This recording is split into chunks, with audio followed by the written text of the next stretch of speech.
la promenade des Anglais à Nice, submergée par une marée humaine. Ils sont des milliers à être venus faire pression sur les gouvernements pour mieux protéger les milieux marins, alors que lundi s'ouvre la 3e conférence des Nations Unies pour les océans.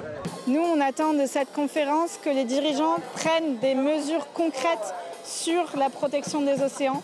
Notamment en France, on est en retard et on a des aires marines protégées qui ne sont pas réellement protégées.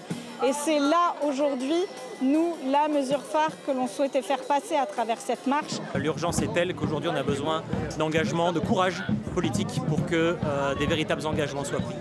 Et aujourd'hui, on le sait, c'est devant nos yeux, les scientifiques nous alertent depuis des décennies, les ONG sont sur le terrain et on ne peut plus l'ignorer, plus personne ne peut feindre de l'ignorer.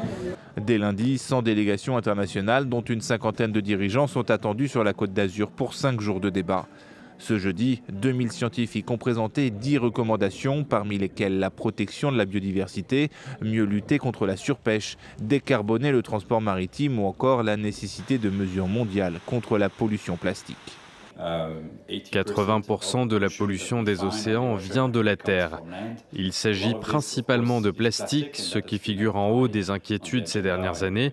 Mais il y a aussi d'autres types de polluants, comme les nutriments et les polluants chimiques, qui ont également un impact sur les ressources. Contrairement aux différentes COP, cette conférence n'a pas pour objectif d'aboutir à un accord juridiquement contraignant. Le projet de texte final, intitulé « Notre océan, notre avenir, unis pour une action urgente », a d'ailleurs déjà été négocié en amont à New York. Il sera rendu public le dernier jour de la conférence.